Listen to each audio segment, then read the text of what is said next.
اللهم صل على سيدنا محمد يا رب صل وسلم دائما أبدا على حبيبك.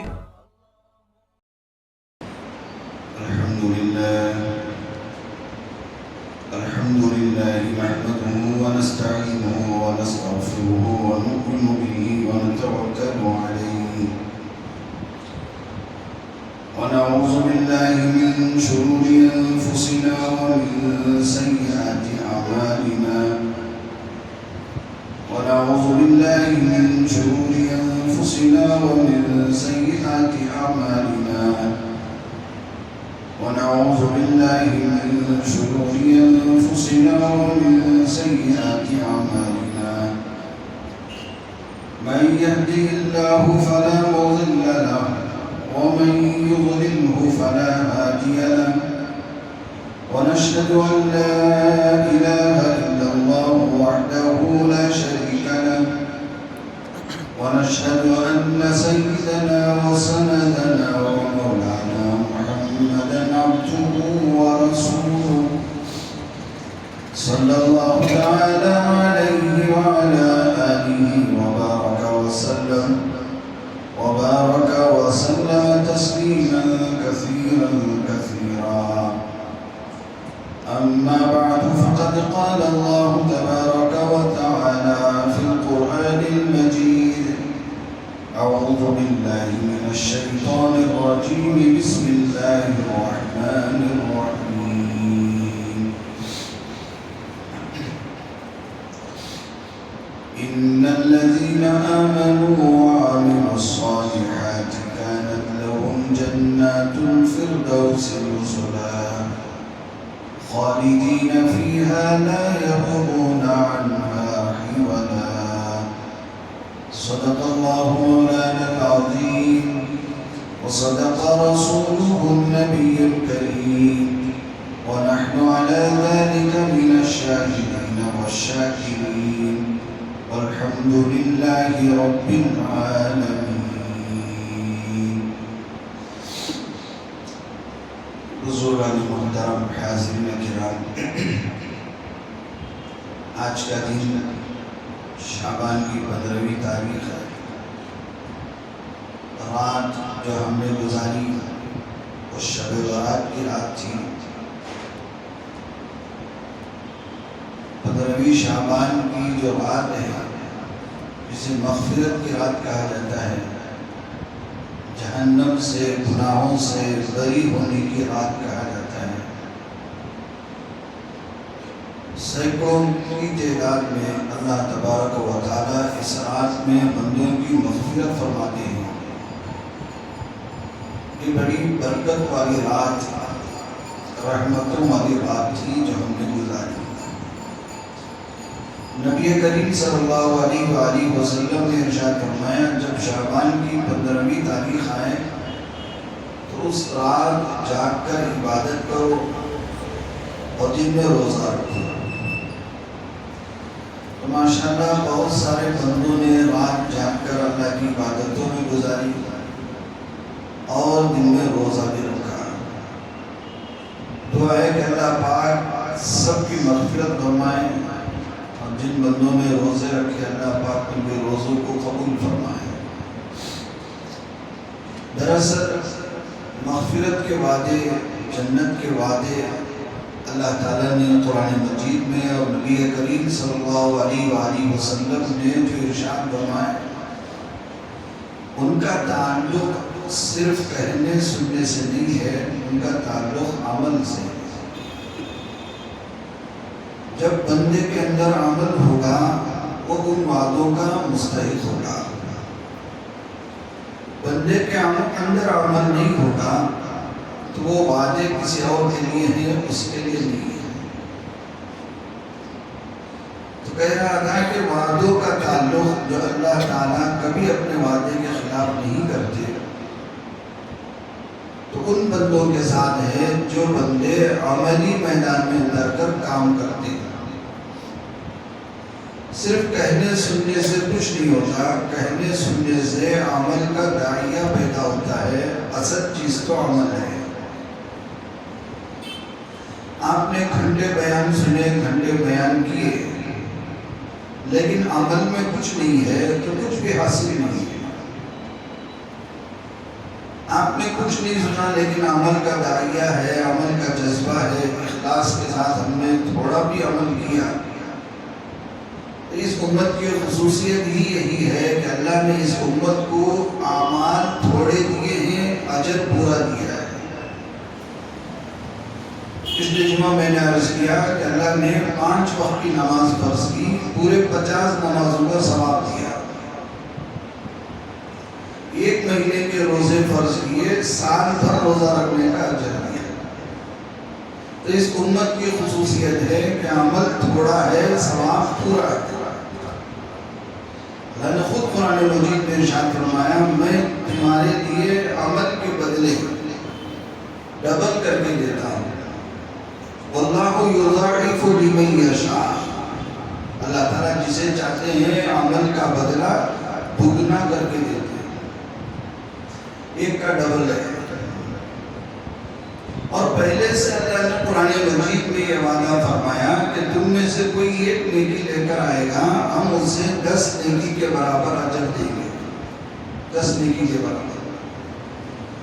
حضور اکرم صلی اللہ علیہ وآلہ وسلم نے دعا فرمائی کہ اللہ میری امت کی عمر بہت کم ہے، چھوٹی چھوٹی عمریں ہیں، 60-70 سال کی، 80 سال کی، تو میری امت کا اجر بڑھا دیا جائے۔ تو اللہ تعالیٰ نے دوسری آیت میں ارشاد فرمایا کہ تمہاری امت میں سے کوئی ایک بندہ 1 نیکی لے کر آئے گا، اس کی مثال ایسی ہے جیسے پھلوں کا خوشہ ہے، جیسے انگور کا خوشہ ہوتا ہے، موز کا کچا ہوتا ہے۔ اور آگے فرمایا اس خوشے میں 700 دانے ہیں، 700 دانے۔ اب ہر دانے یعنی 100 دانے ہوتے ہیں انگور کے، اس ہر دانے میں 100 دانے ہیں۔ یعنی اللہ نے اس آیت کے اندر یہ فرمایا کہ ہم اس 1 نیکی کا بدلہ 700 کے برابر دیں گے، 700 کے برابر۔ اور پہلے سے 10 کا وعدہ ہے، 700 کو 10 سے ملایا تو 7000 ہو گیا۔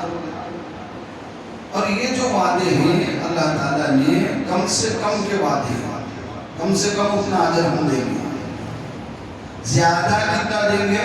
اللہ یضاعف لمن یشاء، اللہ جسے چاہتے ہیں جس کے عمل میں جتنے اخلاص کا وزن ہوگا اس کے برابر اجر دیں گے۔ اللہ کے یہاں عمل کا وزن نہیں ہے، عمل کے اندر پائے جانے والے اخلاص کا وزن ہے۔ عمل رائی کے برابر ہے، اخلاص پہاڑوں جیسا ہے تو ثواب پہاڑوں کے برابر ملے گا۔ عمل پہاڑوں جیسا ہے، اخلاص رائی کے برابر بھی نہیں ہے، کچھ بھی نیکی نہیں ملے گی۔ تو عمل کا وزن ہے اخلاص، کہ وہ بندہ عمل کرے خالص اللہ کے لیے، دکھاوے کے لیے نہیں، کسی اور کو بتانے کے لیے نہیں۔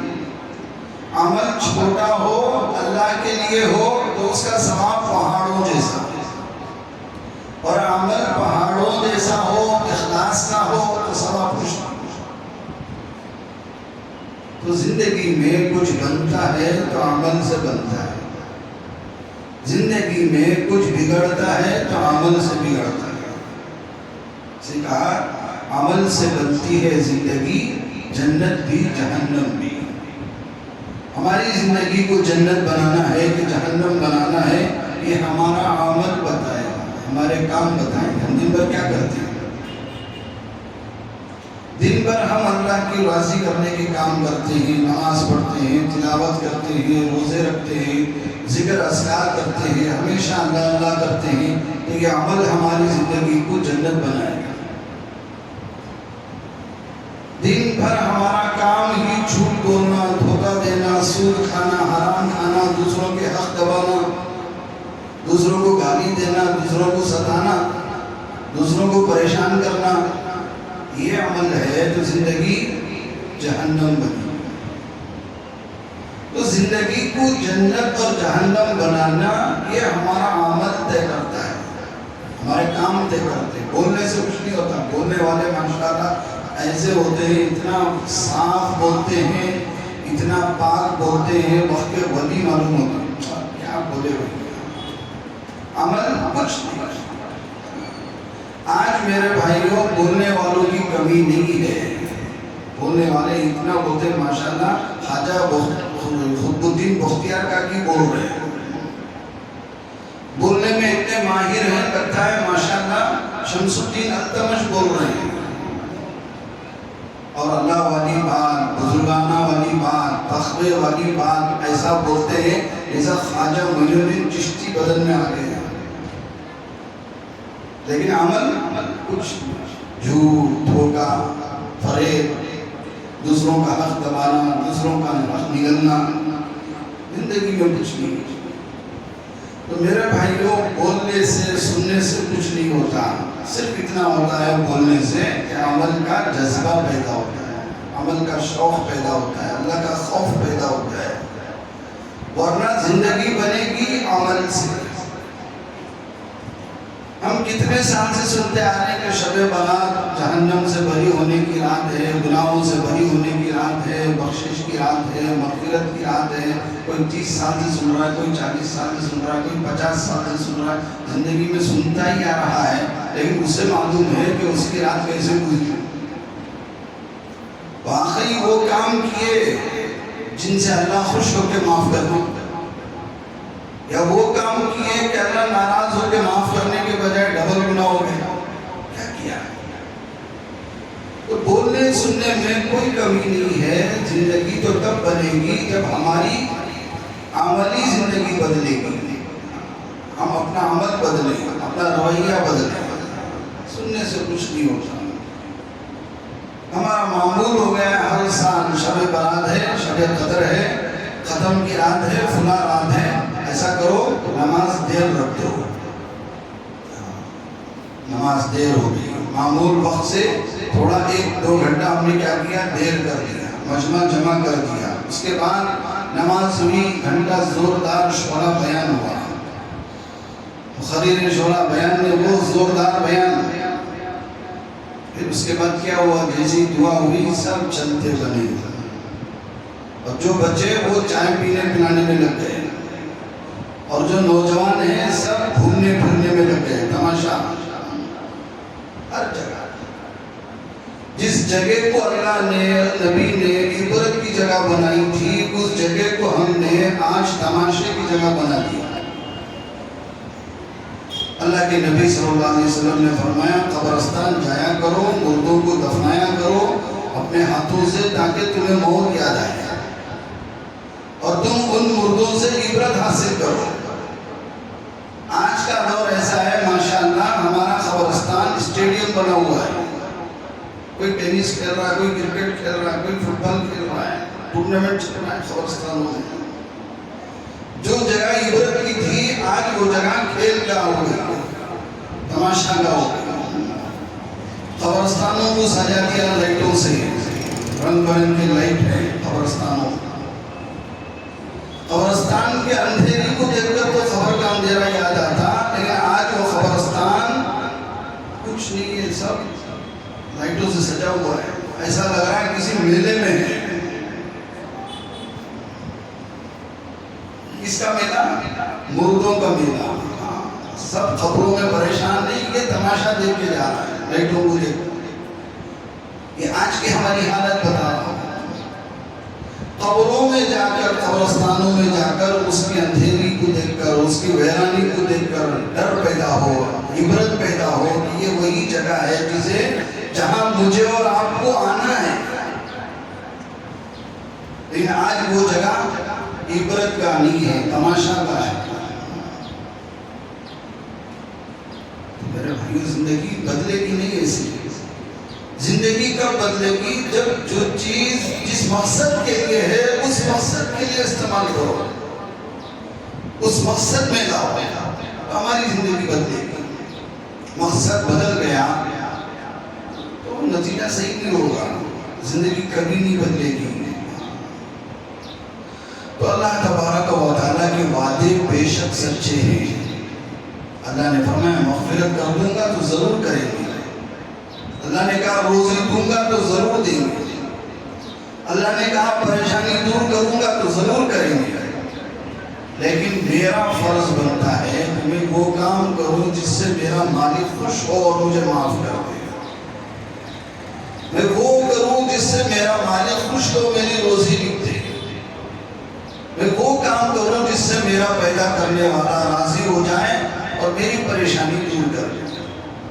یہی تو خواہش تھی حضور اکرم صلی اللہ علیہ وآلہ وسلم کی کہ شب برات میں جب فیصلے ہوتے ہیں، میرا فیصلہ میرا پروردگار کرے گا تو میرا دل چاہتا ہے کہ میں اس وقت سجدے میں رہوں، نماز میں رہوں، اللہ کی بندگی میں رہوں، تاکہ میرا رب دیکھے گا، میرا نام آئے گا کہ محمد کا فیصلہ کرنا ہے تو محمد کس حال میں ہے؟ سجدے کی حالت میں ہے، نماز کی حالت میں ہے، اللہ کی بندگی میں ہے. اللہ کو ترس آئے گا، اللہ کو رحم آئے گا. تو نبی کریم صلی اللہ علیہ وآلہ وسلم نے مجھے اور آپ کو اپنے عمل سے بتایا کہ تم بھی ایسا کرو کہ شب برات میں ایسی عبادت کرو، ایسی بندگی کرو کہ تمہیں دیکھ کر رحم آ جائے پروردگار. اب ہمیں ظاہریت جانتا ہے، ہم نے رات کیسے گزاری، سو کے گزاری کہ گھوم کے گزاری کہ تماشوں میں گزاری یا غیبت میں گزاری، گناہوں میں گزاری، کس میں گزاری ہم سب جانتے ہیں. تو بتاؤ جو حالت ہم جس حالت سے ہم گزر رہے ہیں اس میں پروردگار کو رحم کہاں سے آئے گا؟ پھر بھی ایک امید ہے پروردگار سے کہ وہ چاہے تو معاف کر. امید ہے، امید ایمان کی یہی ایک چاشنی ہے کہ بندہ امید سے رہے کہ میرا پروردگار مجھے معاف کر. لیکن یہ بھی ڈر پیدا ہونا چاہیے، خوف ہونا چاہیے، یہ احساس اپنے اندر پیدا کرنا چاہیے کہ ہرگز میں وہ کام نہ کروں جس سے میرا پروردگار اس رات بھی معاف نہیں کرتا. ایک روایت میں 3 کام بتائے، ایک روایت میں 9 کام بتائے، ایک روایت میں 6 کام بتائے کہ 6 کام کرنے والوں کی اس رات مغفرت نہیں ہوتی. اب بتاؤ یہ 6 کام کرنے والوں کو شب برات میں بھی مغفرت نہیں ہو رہی ہے، شب قدر میں بھی مغفرت نہیں ہو رہی ہے، تو پھر کب مغفرت ہوگی؟ کبھی بھی نہیں ہوگی. جب شب برات میں وہ خود معاف کرنے کا اعلان کر رہا ہے، میں معاف کروں گا، حل مستغفر، کوئی ہے مجھ سے معافی مانگنے والا، فاغفر لہ، میں اسے معاف کر دوں گا. اللہ اعلان کر رہے ہیں. اب اس رات میں بھی یہ چند کام کرنے والوں کی مغفرت نہیں ہو رہی ہے تو پھر کب ہوگی؟ کبھی بھی نہیں ہوگی. کہا کہ شرک کرنے والے کی مغفرت نہیں ہوگی، پائجامہ ٹوٹنے سے نیچے پہننے والے کی مغفرت نہیں ہوگی، دل میں کینہ حسد رکھنے والے کی مغفرت نہیں ہوگی. دل میں کسی کے بارے میں کینہ ہے، حسد ہے، پاک کر لو اپنے دل کو، معافی تلافی کر لو سامنے مل کے. واٹس ایپ سے نہیں، واٹس ایپ میں چل رہا ہے معافی نامہ، کہاں سنا معاف کر دو، جو بھی کیا معاف کر دو، اس سے نہیں.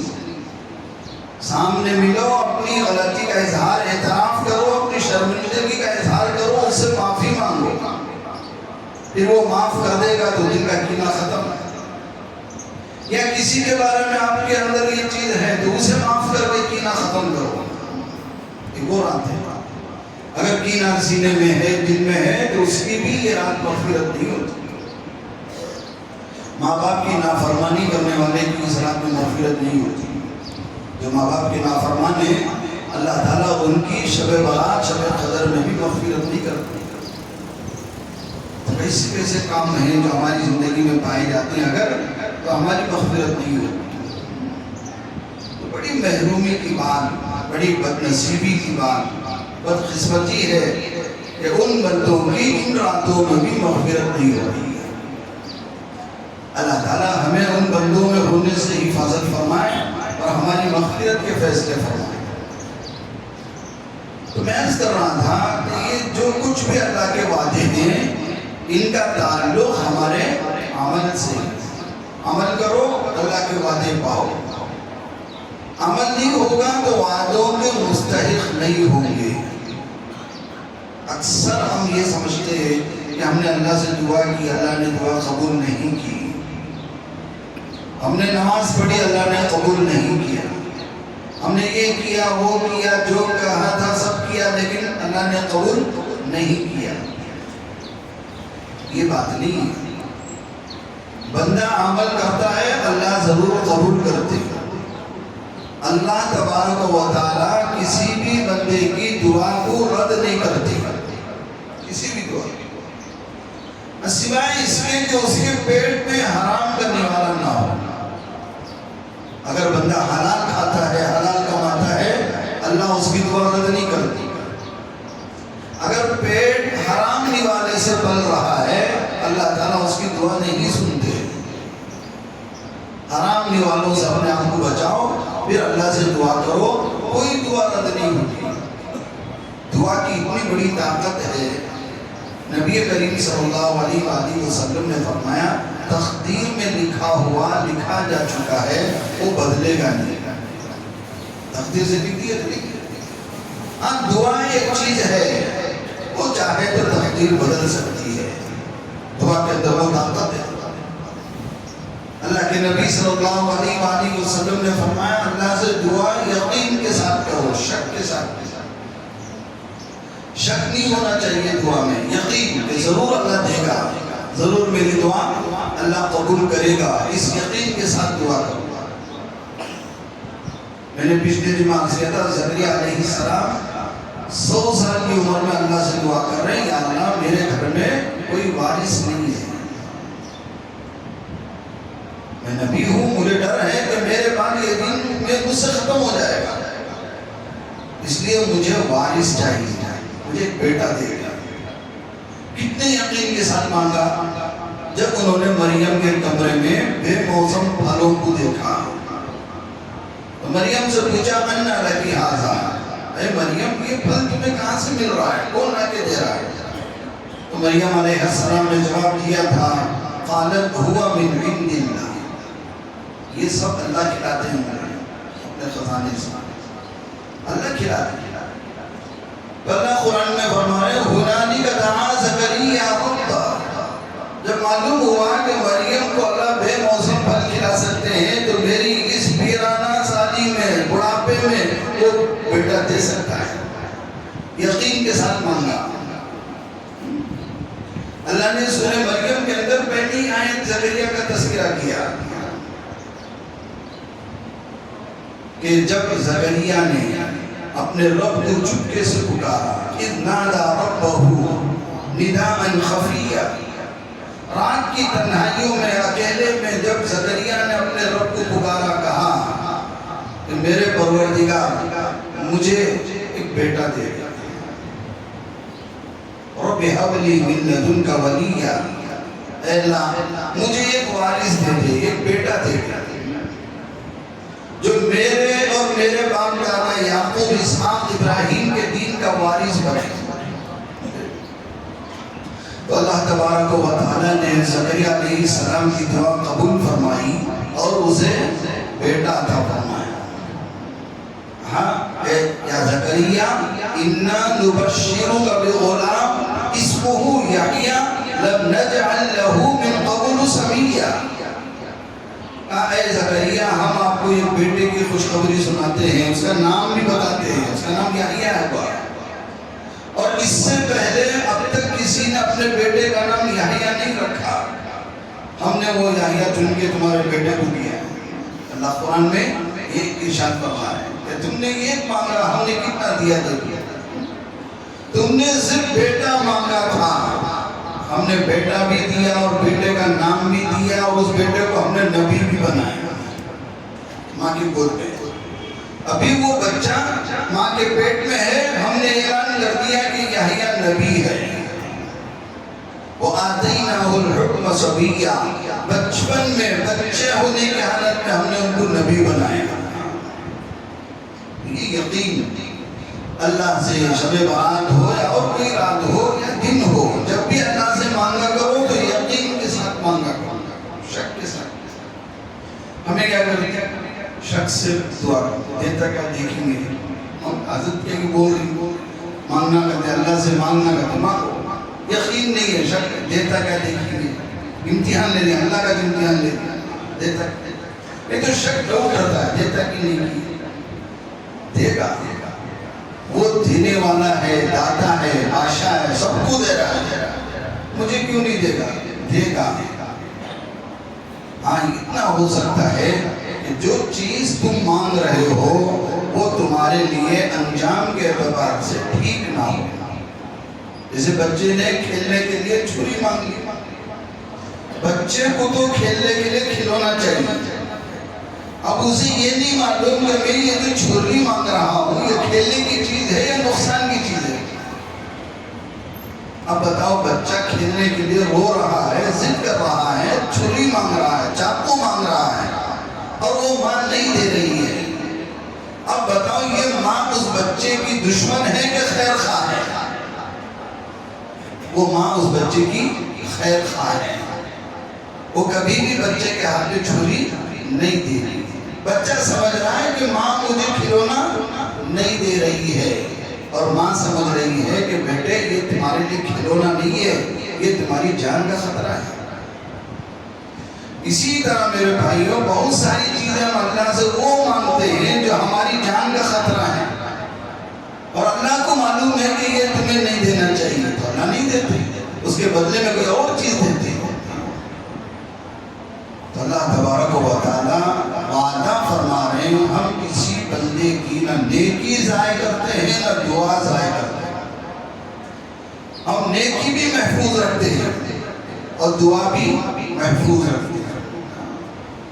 اللہ تبارک و تعالیٰ بندوں کی نیکیوں کو اتنی حفاظت کے ساتھ رکھتے ہیں اس کا بدلہ نیکی کرنے والے کو بھی ملتا ہے اور ان کی اولادوں کو بھی ملتا ہے وارثوں کو بھی ملتا ہے اس کا فائدہ. اس لیے اللہ تبارک و تعالیٰ نے ہمیں پیدا کیا کہ تم نیکی کماؤ. اللہ کو راضی کرنے والے کام کرو ناراض کرنے والے کام ہرگز مت کرو. راضی کرنے والے کام نماز 5 وقت کی نماز جماعت سے پڑھ لو. جتنی توفیق ہو جتنا وقت ہو قرآن پڑھ لو اور جہاں کہیں بھی رہو اللہ اللہ کرتے رہو. یہ آسان ہے. اس کے لیے مستقل وضو کر کے مسجد کو آنا ضروری نہیں ہے. آپ اپنے غلے پہ بیٹھ کر بھی اللہ اللہ کر سکتے ہیں. سفر میں بھی اللہ اللہ کر سکتے ہیں. کاروبار کے درمیان بھی اللہ اللہ کر سکتے ہیں. یہ آسان ہے. اللہ نے اس دین کو اتنا آسان بنایا. نبی نے فرمایا نرم نرم گدوں میں ٹھنڈی اے سی کے اندر آپ اللہ اللہ کرو اللہ 1 کے 70 کے برابر اجر دیں گے. نرم نرم بستروں میں بھی آپ ذکر کرو سبحان اللہ کرو الحمدللہ کرو اس پر بھی اجر ملے گا. اتنا دین اللہ نے آسان کر دیا. اس کے لیے باوضو ہو کر مسجد کو آنا ضروری نہیں. آپ اپنے نرم نرم گدوں میں بستروں میں آپ اللہ کا ذکر کر کے نیکی لوٹ سکتے ہیں کما سکتے ہیں. کمانے کے لیے آپ بستر میں رہ کر نہیں کر سکتے. اگر آپ کوئی ہوم ورک کر رہا ہے گھر میں جیسے آج کل زیادہ کام ورک فرام ہوم یہ زیادہ چل رہا ہے اس کے لیے آپ کو بستر سے تو اٹھ کر آنا پڑے گا. بستر میں بیٹھ کے نہیں کر سکتے لیکن اللہ کا ذکر آپ بستر میں لیٹے لیٹے بھی کر سکتے ہیں سوتے سوتے بھی کر سکتے ہیں. اس پر بھی اللہ پاک اجر عطا کرتا ہے. تو اللہ سے دعا مانگنا اللہ کی عبادت کرنا اللہ کی بندگی کرنا یہ مومن کا کام ہے. کر کے دیکھو اللہ نوازتے ہیں. اتنا دیتے ہیں بندہ حیرت زدہ ہو جاتا ہے کہ میں نے اتنا تو نہیں مانگا اور اللہ نے جتنا دیا میں اس کی اتنی میری حیثیت نہیں تھی اللہ نے حیثیت سے زیادہ دے دیا. اللہ بندے کو نوازتے ہیں. جب مانگنا شروع کرتا ہے یقین کے ساتھ اللہ تعالیٰ بندے کو مانگنے میں مزہ آتا ہے اللہ کو دینے میں مزہ آتا ہے. اللہ نے نبیوں کو نوازا. ارے میں کہوں آپ سے نبی چھوڑو اللہ نے کٹر سے کٹر دشمنوں کو نوازا. فرعون کو نوازا شداد کو نوازا قارون کو نوازا نمرود کو نوازا. کیسی کیسی طاقت ہے کتنی بڑی بڑی دولت ہے اللہ نے فرعون کو دیا، نمرود کو دیا۔ نمرود اللہ نے اس کو اتنی طاقت دی، کہنے لگا کہ میں تمہارا خدا ہوں، میں تمہارا خدا ہوں۔ اب ابراہیم علیہ السلام آئے، کہا نہیں اللہ ایک ہے، تم خدا نہیں ہو سکتے۔ تو نمرود نے کہا تمہارے خدا کی طاقت بتاؤ، تم کس خدا کی بات کر رہے ہو، کیا طاقت ہے تمہارے خدا کی؟ حضرت ابراہیم علیہ السلام نے کہا کہ میرا اللہ زندگی اور موت دیتا ہے، زندگی اور موت اللہ کے ہاتھ میں ہے۔ نمرود کی بات سمجھ میں نہیں آئی، اس نے کیا کیا، اندر قید خانے میں جو قیدی تھا اسے کل پھانسی ہونے والی تھی، اس کو بلایا، اسے آزاد کر دیا، اور سامنے ایک بے گناہ بندہ بیٹھا تھا، اسے بلایا جلاد کے حوالے کر دیا، اسے قتل کر دیا۔ کہا دیکھو اسے کل مرنا تھا میں نے زندگی دے دی، اسے جینا تھا اسے میں نے موت دے دی، تمہارا اللہ کیا کرتا ہے؟ اب ابراہیم علیہ السلام نے سمجھایا اسے اس طرح سمجھانے سے کام نہیں چلے گا، دوسرے طریقے سے سمجھانا ہے۔ تو ابراہیم علیہ السلام نے فرمایا فَإِنَّ اللَّهَ يَأْتِي بِالشَّمْسِ مِنَ الْمَشْرِقِ فَأْتِ بِهَا مِنَ الْمَغْرِبِ۔ اب تجھے سمجھا تو برابر، یہ سمجھ میں نہیں آیا نا، اب کر کہا میرا پروردگار روزانہ سورج کو مشرق سے نکالتا ہے مغرب میں ڈبوتا ہے، آج ایک دن کے لیے تو اپنی طاقت دکھا، مغرب سے نکال۔ وَبُهِتَ الَّذِي كَفَرَ، ہکا بکا رہ گیا نمرود، سمجھے یہ تو میں نہیں کر سکتا، اس لیے کہ سورج تو میرا خدا ہے، میں تم سب کا خدا ہوں، اور جس سورج کی تم بات کر رہے ہو وہ سورج وہ میرا خدا ہے، میں اس کی پوجا کرتا ہوں، اسے میں کیسے لا سکتا ہوں؟ اور ابراہیم علیہ السلام نے فرمایا ایسے تیرے ہزار خداؤں کو پیدا کرنے والا میرا اللہ ہے، تمہیں طاقت دیتا ہے، تمہیں کرسی دیتا ہے، تمہیں عہدہ دیتا ہے، تمہیں حکمرانی دیتا ہے، میرا وہ پروردگار ہے، میں اس خدا کی بات کر رہا ہوں۔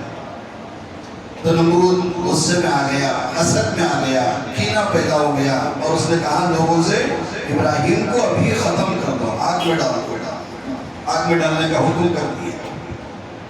تو میں اس کر رہا تھا اللہ تبارک و تعالی نبی، صحابی، مومن، ولی تو کیا اللہ کافروں کو بھی نوازتے ہیں، کافروں کو بھی دیتے ہیں، لیکن ہم محروم اس لیے ہیں کہ ایک تو ہم اللہ سے مانگتے نہیں ہیں، یا مانگتے ہیں تو یقین کے ساتھ نہیں مانگتے، یا یقین ہوتا ہے تو کمزور ہوتا ہے، اور مسلسل لگاتار نہیں مانگتے، بہت کم اللہ سے مانگتے ہیں، اور زیادہ ہم لوگوں سے مانگتے ہیں، ہماری زیادہ تر امیدیں لوگوں سے لگی ہوتی ہیں، میرا دوست کر دے گا، میرا بھائی کر دے گا، میرا فلاں کر دے گا، کوئی نہیں کرے گا، اللہ تعالیٰ ہی کرنے والے، ہماری ضرورتوں کو پورا کرنے والے۔ تو شب برات گزر گئی، ابھی یہ دن چل رہا ہے جسے ماشاءاللہ بہت سارے بھائی روزے سے ہیں، اللہ تعالیٰ رات کی عبادتوں کو، دن کے روزوں کو قبول فرمائے، ہم سب کی مغفرت کے فیصلے فرمائے۔ لیکن اتنا سے کام نہیں چلے گا، ہم اپنی زندگی کو بدلنا ہوگا۔ ایک فیصلے اللہ کرتے ہیں اور یہ فیصلہ بندہ کرتا ہے کہ اللہ تو میری ساری پریشانی دور کر دے، میں فیصلہ کرتا ہوں آئندہ گناہ نہیں کروں گا، نافرمانی نہیں کروں گا، پنج وقت نماز جماعت سے پڑھوں گا، تیری عبادت کروں گا۔ یہ فیصلہ جب بندہ طے کر کے اٹھتا ہے تو اللہ تعالیٰ ہمارے فیصلے بدلتے ہیں۔ جب تک بندہ اپنے فیصلے نہیں بدلتا اللہ ہماری حالت نہیں بدلتی۔ یہ اللہ خود قرآن میں کہہ رہا ہے، اللہ نے آج تک کسی بھی قوم کی حالت نہیں بدلی جب تک قوم نے اپنی حالت بدلنے کا ارادہ نہیں کیا۔ کسی بھی فرد کی حالت اس وقت تک نہیں بدلے گی جب تک وہ اپنی زندگی بدلنے کا ارادہ نہ کرے۔ پہلے بندہ طے کرے، فیصلہ کرے کہ نہیں مجھے اب بدلنا ہے۔ ایک بندہ کاروبار میں نقصان اٹھاتا ہے، ایک بار نقصان کیا، دو بار نقصان کیا، تیسری بار نقصان کیا، تو آخر ایک بار وہ وقت آتا ہے کہ بندہ طے کرتا ہے کہ مجھے کاروبار یا تو کاروبار بدلنا ہے یا کاروبار کا طریقہ بدلنا ہے، تبھی تو میں نقصان سے بچوں گا، ورنہ میں نقصان اٹھاتا رہوں گا۔ تو بندہ فیصلہ کرتا ہے، طے کرتا ہے، تب جا کر اس کی زندگی بدلتی ہے۔ بالکل ہماری پوری زندگی کا حال یہی ہے کہ پہلے ہم فیصلہ کریں اپنی زندگی بدلنے کا، نافرمانیوں کو چھوڑنے کا. جیسا کہ کہا شب برات گناہوں سے بری ہونے کی رات ہے، تو اللہ تعالیٰ پہلے بندے سے دیکھتے ہیں کہ پہلے بندہ طے کرے کہ میں گناہوں سے بری ہوتا ہوں. جب پہلے بندہ گناہوں سے بری ہوتا ہے تو اللہ تعالیٰ اس کو پچھلے گناہوں سے بری کرتے ہیں کہ بندے نے طے کر دیا کہ مجھے اب گناہ نہیں کرنا ہے. تو پہلے بندہ بری ہو جائے گناہوں سے، تو پھر اللہ پاک اس کے پچھلے گناہوں سے بری کر دیتے ہیں. نہیں، پیچھا جو بھی ہوا چھوڑو، میں معاف کر دیا. اللہ تعالیٰ اتنے بے نیاز ہیں، کسی کی نافرمانی سے خدا کو کچھ فرق ہونے والا نہیں. جب بندہ کہہ دے کہ اللہ مجھ سے غلطی ہو گئی، معاف کر دے، آئندہ نہیں کروں گا، تو اللہ معاف کر دے. لیکن شرط یہ ہے کہ پہلے بندہ یہ فیصلہ کرے، یہ طے کرے کہ مجھے آئندہ وہ گناہ نہیں کرنا ہے، آئندہ اللہ کی نافرمانی نہیں کرنا ہے. تو بندہ فیصلے کرے تو پھر اللہ فیصلے فرماتے ہیں. ہمارے حق کے سارے فیصلے اللہ کے ہمیں خیر کے معلوم ہونے لگتے ہیں. میرے بھائیوں، جب تک ہم یہ کام نہیں کریں گے ہماری زندگی نہیں بدلے گی، ہماری پریشانیاں دور نہیں ہوں گی، ہماری مصیبتیں دور نہیں ہوں گی، بلکہ مصیبتیں بڑھتی چلی جائیں گی. قیامت کا دور ہے، قرب قیامت کی ہم زندگی گزار رہے ہیں. یہ وہ دور تھا 1500 سال پہلے نبی کریم صلی اللہ علیہ وسلم نے یہ 2 انگلیاں بتائی تھی اور کہا تھا انا والساعۃ کہاتین، میں اور قیامت کے 2 انگلیوں کے معنی ہیں. یہ تشبیہ آپ نے جو دی ہے، اس کے کئی تشبیہات وجوہات لوگوں نے، علماء نے بتائے. یہ اس لیے فرمائی کہ یہ 2 انگلیاں ملی ہوئی ہیں، دوسری 2 انگلیوں کے بیچ میں کوئی تیسری انگلی نہیں ہے. بالکل نبی اور قیامت کے بیچ میں اور کوئی چیز نہیں ہے. نبی آ کر چلے گئے، اور قیامت آنا باقی ہے، قیامت آنا باقی ہے. دوسری وجہ یہ ہے کہ جس طرح یہ 2 انگلیاں بالکل قریب قریب ملی ہوئی ہیں، نبی کا دور اور قیامت کا دور بالکل ملا ہوا ہے، قریب ہے. قیامت قریب ہے. بہت ساروں نے اتنا تو کہہ دیا کہ 2012 میں قیامت آ جائے گی. 12 چلا گیا، اللہ کا شکر ہے قیامت نہیں ہے. کچھ لوگوں نے کہا 25 میں قیامت آ جائے گی. 25 بھی آ گیا، دیکھتے ہیں کب آئے. یہ الگ بات ہے سائنس کی، لیکن نبی نے جو کہا وہ بالکل سچ کہا. نبی نے کہہ دیا کہ قیامت جب قریب آئے گی، یقیناً ایگزیکٹ تاریخ کسی کو نہیں معلوم، کب پکی تاریخ نہیں معلوم، نبی کو بھی نہیں معلوم. لیکن نبی کریم صلی اللہ علیہ وآلہ وسلم نے امت پر یہ احسان کیا ہے کہ وہ قیامت آنے کی نشانیاں بتائیں کہ جب یہ ہونے لگے تو قیامت آ گئی. بہت ساری نشانیاں آپ نے بتائی. کچھ نشانیاں ہیں جو بالکل قیامت کے قریب ظاہر ہوں گی، اور کچھ نشانیاں ہیں جو قیامت سے پہلے ظاہر ہوں گی. جب یہ ظاہر ہوگی تو سمجھ لینا کہ اب یہ قیامت آنے کا دور ہے. بہت ساری نشانیاں آپ نے فرمائی کہ جب یہ عمارتیں آسمانوں کو چھونے لگے، بلند بلند عمارتیں آسمانوں کو چھونے لگے، تو سمجھنا قیامت قریب آ گئی. ہم اپنے آنکھوں سے دیکھ رہے ہیں کتنی عمارتیں ہیں، ایک ایک عمارت اس سے اوپر بنتی جا رہی ہے. اس سے اوپر ایک ٹاور تھا، وہ تھا برج خلیفہ ہے، اسے اور ایک ہے مکہ ٹاور ہے، یہ ہے وہ سب آسمانوں سے بات کر رہا ہے. تو کتنی عمارتیں ہیں جو آج آسمانوں کو چھو رہے ہیں، اور وہ نشانی ظاہر ہو گئی. اور آپ صلی اللہ علیہ وسلم نے فرمایا جب بیٹا ماں باپ کا نافرمان ہو جائے اور بیوی کا وفادار اور دوست کا وفادار ہو جائے، قیامت آ گئی. تو کتنے لوگ ہیں ماں باپ کی بات ٹھکرا کر بیوی اور دوست کی بات سنتے ہیں. کتنے بچے آج وہ ہیں جو دوستوں کی باتوں پر چلتے ہیں، ماں باپ کی بات تو نہیں چلتے. دوست جیسے بہ رہے ہیں یہ بھی ویسے ہی بہ رہا ہے، ماں باپ کی بات نہیں کرتے. قیامت آ گئی. ایک حدیث ہے جس میں 15 نشانیاں بتائی آپ نے ایک ساتھ. یہ 15 نشانیاں ظاہر ہو گئی تو سمجھ لینا قیامت آ گئی. ایسے بڑے بڑے نشانیاں آپ نے فرمائی. اور قیامت کے قریب بڑی نشانیاں آپ نے بتائی. حضرت مہدی علیہ السلام آئیں گے، حضرت عیسیٰ علیہ السلام آئیں گے، گردن لمبی ظاہر ہوگی. اس طرح بہت ساری نشانیاں ہیں، مستقل عنوان ہیں. لیکن اتنا تو طے ہے کہ ہم سب بالکل قیامت کے قریب ہیں. کوئی دور نہیں ہے قیامت، اچانک آئے گی قیامت، کوئی الارم نہیں ہوگا، کوئی ریمائنڈر نہیں ہوگا، اچانک آئے گی. ہم لوگ پیسہ گنتا رہیں گے، قیامت بچ جائے گی. لوگ شادی بیاہ میں ناشتے ڈھونڈتے رہیں گے، قیامت آ جائے گی اچانک، ناگہانی طور پر آئے گی. نشانیاں آپ نے بتائی لیکن آئے گی اچانک، بندے حیران ہو جائیں گے کہ کیا ہو گیا. تو بہرحال وہ دن آنے سے پہلے دو چیزیں ہیں بندوں کے ہاتھ میں، ایک قیامت، ایک موت. موت اور قیامت آنے سے پہلے ہمارے ہاتھ میں یہ موقع ہے کہ ہم اپنی زندگی بدلیں، اپنے معمولات بدلیں، اپنا طرز بدلیں، اور اللہ کو ناراض کرنے والے کام چھوڑ دیں اور اللہ کو خوش کرنے والے کام کریں. تو پھر دیکھیں انشاءاللہ ہماری تقدیر بدل جائے گی، زندگی بدل جائے گی، پریشانیاں دور ہو جائیں گی. دعا ہے اللہ تعالیٰ سے ہم تمام کو اپنی زندگی بدلنے کی توفیق عطا فرمائے، پکا ٹھوس ارادہ عزم مصمم کرنے کی ہم سب کو توفیق عطا فرمائے. غفلت، جہالت، نافرمانی والی زندگی سے ہم سب کی حفاظت فرمائے. آخر میں آپ حضرات نمازوں کے بعد جاتے ہوئے ہماری مسجد کے لیے زیادہ سے زیادہ تعاون کرتے ہوئے جائیں، چندہ دیتے ہوئے جائیں.